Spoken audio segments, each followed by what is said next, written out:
இயேசுவில் அன்புக்குரிய சகோதர சகோதரிகளே, இன்றைய தினத்திலே தீபாவளி நல்வாழ்த்துக்களை உங்கள் அனைவரோடும் பகிர்ந்து கொள்வதில் நான் பெரும் மகிழ்ச்சி அடைகின்றேன்.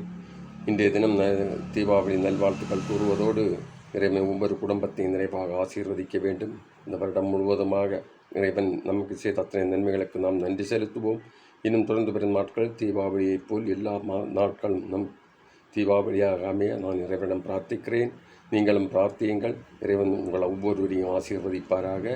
இன்னும் குடும்பங்களுக்கு நல்ல உடல் உள்ள குடும்பத்தில் ஒவ்வொருவருக்கும் உடல் நல்ல ஆன்ம நலனை தந்து இறைவன் ஆசீர்வதிக்க வேண்டும். படைக்க அத்தனை நோயாளிகளையும் இறைவன் அன்பு கருத்தால் தொட்டு குணமாக்க வேண்டும் என்றும், தாய்மை இழந்திருக்கும் பிள்ளைகளுக்கு நல்ல பேறுகாலத்தை தந்தள்ள வேண்டும் என்றும், பிள்ளைச்செல்வம் இல்லாத மக்களுக்கெல்லாம் பிள்ளைச்செல்வத்தை வழங்கி ஆசீர்வதிக்க வேண்டும் என்றும், படிக்கும் மாணவ செல்வங்களுக்கு நல்ல ஞாபகத்திறனை கொடுத்து நல்ல மதிப்பெண்களோடு தேர்விலே வெற்றி பெற செய்ய வேண்டும் என்றும், இது போன்ற வேண்டுதல்களுக்காக நான் ஜெபித்துக் கொண்டிருக்கின்றேன். உங்கள் அனைவருக்காகவும் நான் ஜெபிக்கின்றேன். மீண்டும் ஒரு முறை தீபாவளி நல்வாழ்த்துக்களை கூறிக்கொள்ளுகின்றேன்.